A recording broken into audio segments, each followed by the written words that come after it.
तो भवानी को प्रणाम किया, भगवान शिव को प्रणाम किया, जिनके आश्रय में जाकर टेढ़ा चंद्रमा भी वंदनीय हो जाता है। यमाश्रितो ही वक्रोपि चंद्र सर्वत्र वंद्यते, ऐसे भगवान भोलेनाथ को प्रणाम किया। जो दुनिया में किसी को प्रिय नहीं है वो हमारे भोले बाबा को प्रिय है। हाँ, भोलेनाथ को प्रिय।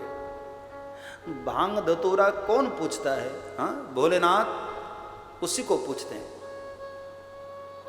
जो कोई स्वीकार नहीं करता, अमृत अमृत सारे देवता लोग स्वीकार कर लेते हैं।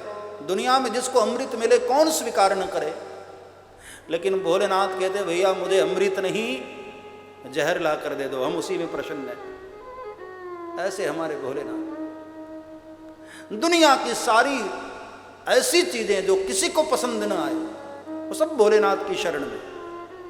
सोने चांदी के आभूषण सबको पसंद है, हाँ, लेकिन हमारे भोलेनाथ को मुंड का माल पसंद है, सर्प के आभूषण पसंद है। भोलेनाथ तो गले में ऐसी चैन पहनते हैं कि वो चैन हमारे घर में आ जाए तो हम घर छोड़कर भाग जाए, ऐसा हार भोलेनाथ के गले में होता है।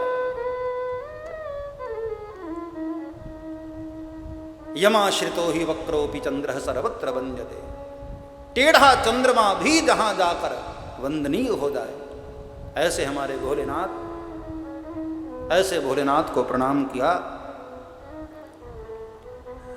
हनुमान जी महाराज को प्रणाम किया। कवीश्वर कपीश्वरऊ, महर्षि वाल्मीकि ऋषि को प्रणाम किया, जो आदि कवि हैं महर्षि वाल्मीकि ऋषि को प्रणाम किया, और श्री हनुमान जी महाराज को प्रणाम किया, सीताराम जी को प्रणाम किया, और पंचदेवों को प्रणाम करते हुए बाबा तुलसी ने अब सदगुरु को प्रणाम किया, जिनकी कृपा से अंधकार दूर होता है, ज्ञान का प्रकाश होता है हमारे हृदय में।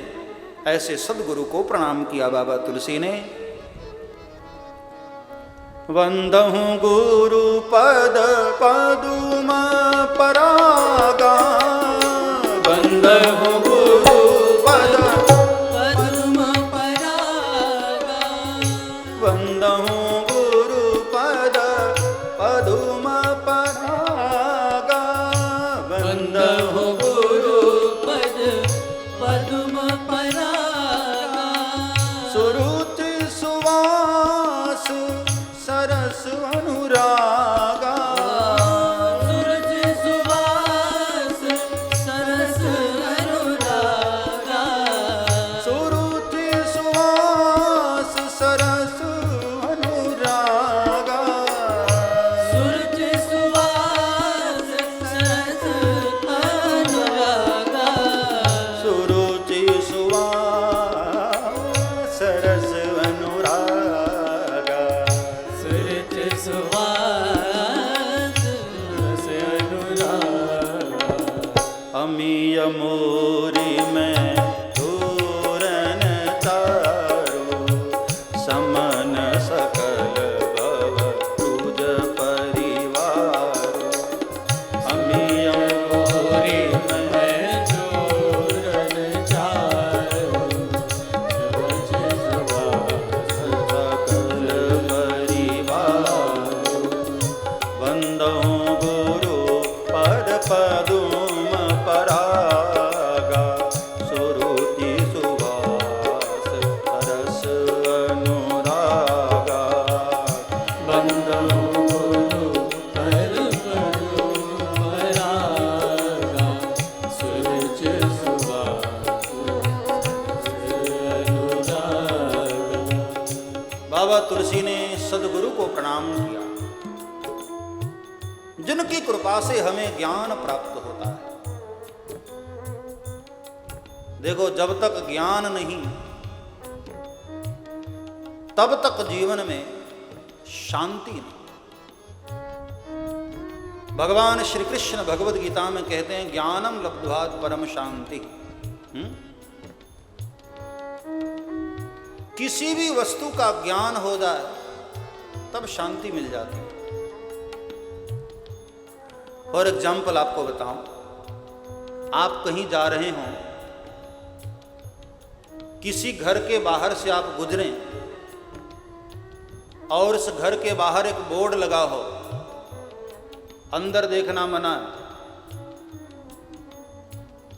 और आप उधर से गुजरें और आप बोर्ड पढ़ लें कि अंदर देखना मना है, तो टेंशन हो जाती है ना कि यार अंदर है क्या,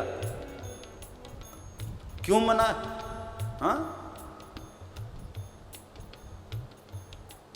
जब तक आप देख नहीं लोगे तब तक मन में टेंशन शुरू हो जाती है कि अंदर है क्या, क्या लफड़ा है, क्यों मना है अंदर देखना।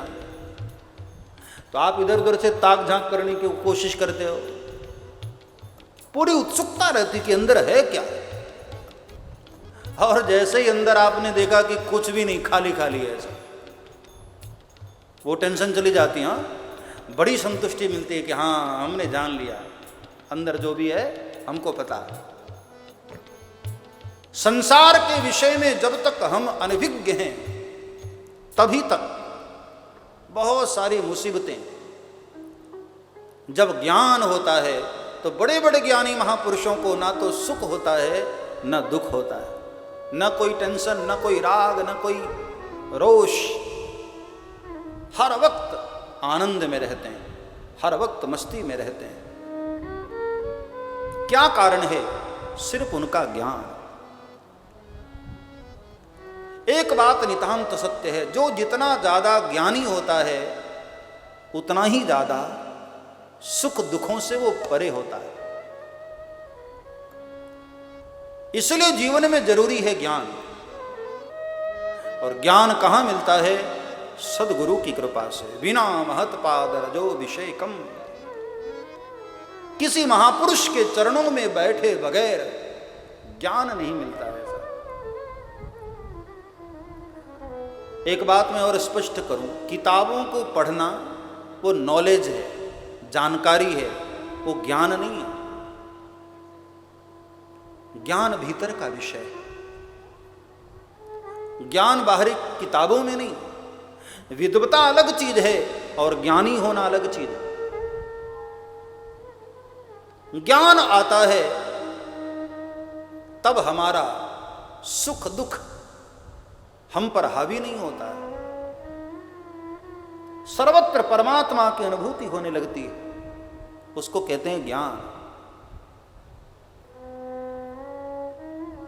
सुन करके नहीं, पढ़ करके नहीं। वैसे तो हम सब लोग कहते हैं ना, अरे सब में तो भगवान ही है, हाँ सभी जगह तो भगवान ही है, कहीं भी प्रणाम कर लो सभी में तो भगवान ही है। ये हम केवल रटी रटाई बातें बोलते हैं, अपना अनुभव नहीं होता है।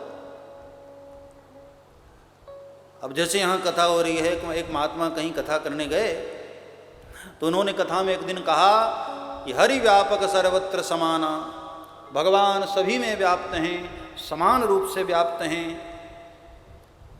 तो गांव के एक व्यक्ति ने सुन लिया कि अच्छा सब जगह भगवान है, ये तो बहुत अच्छी बात महाराज ने बताई। उसी दिन क्या हुआ, कहीं जा रहा था बाजार में शाम के वक्त, और एक हाथी पागल हो गया,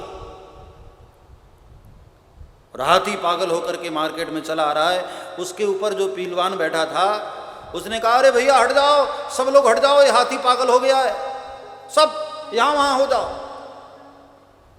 अब उस आदमी ने तो कथा में सुना था कि भगवान सर्वत्र होते हैं, उसने सोचा कि हाथी में भी भगवान है। महाराज ने कथा में बताई कि जब सभी जगह है तो हाथी में क्यों नहीं है भाई, हाथी में भी है। अब वो खड़ा रहा, मैं क्यों हटूं, भगवान थोड़ी पटकेंगे हमको, भगवान थोड़ी मारेंगे।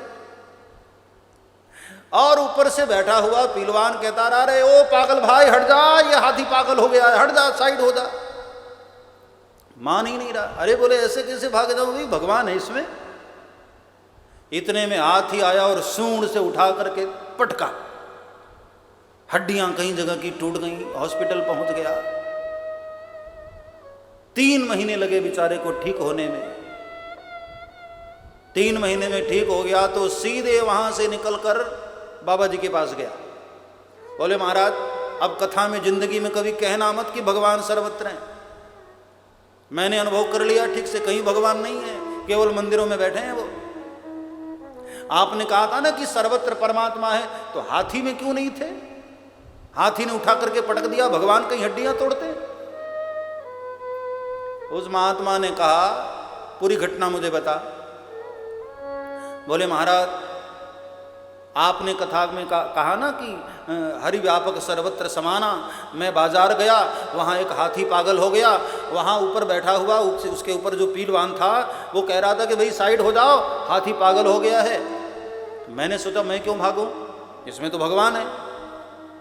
महात्मा ने कहा अच्छा, तूने हाथी में तो भगवान देखा, उस हाथी के ऊपर जो बैठा हुआ मना कर रहा था उसमें तूने भगवान को नहीं देखा? अरे एक भगवान मना भी तो कर रहे थे ना कि हट जा, साइड हो जा। ये होती है सुनी सुनाई बातें, पढ़ी हुई बातें, लेकिन खुद से भीतर का जो अनुभव हो वो होता है सच्चा ज्ञान। कहीं से सुन लिया आपने। आजकल ज्यादातर दुनिया में यही हो रहा है। लोग हमारे पास भी आते हैं कि बापू आत्मा क्या है, परमात्मा क्या है, भक्ति क्या है, ज्ञान क्या है, और मुझसे सुनकर फिर मोहल्ले में जाकर दादागिरी करते। पता है मेरे जैसा ज्ञानी कौन है, मुझे सब पता है ज्ञान क्या है, आत्मा किसको कहते हैं, परमात्मा किसको कहते हैं। ये रटी रटाई बातें हैं, पढ़ी पढ़ाई सुनी सुनाई बातें हैं। ज्ञान वो होता है जो सुनकर न आए, जो अपने भीतर से अनुभूति में आए। और जब तक वह ज्ञान मनुष्य को नहीं मिलता तब तक सुख दुखों का ये द्वंद्व जीवन में चलता रहता है साहब। बड़े बड़े ज्ञानी महापुरुष, बड़े बड़े विद्वान लोग जब उस ज्ञान में परम ध्यानस्थ हो जाते हैं तो वहाँ न कोई राग है, न द्वेष है, न कोई सुख है, न दुख है, हर वक्त एक जैसी स्थिति। सब्सक्राइब करें श्री चिन्मयानंद बापू जी के YouTube चैनल को और हमारे वीडियोस को सबसे पहले देखने के लिए बेल आइकॉन को दबाना न भूलें।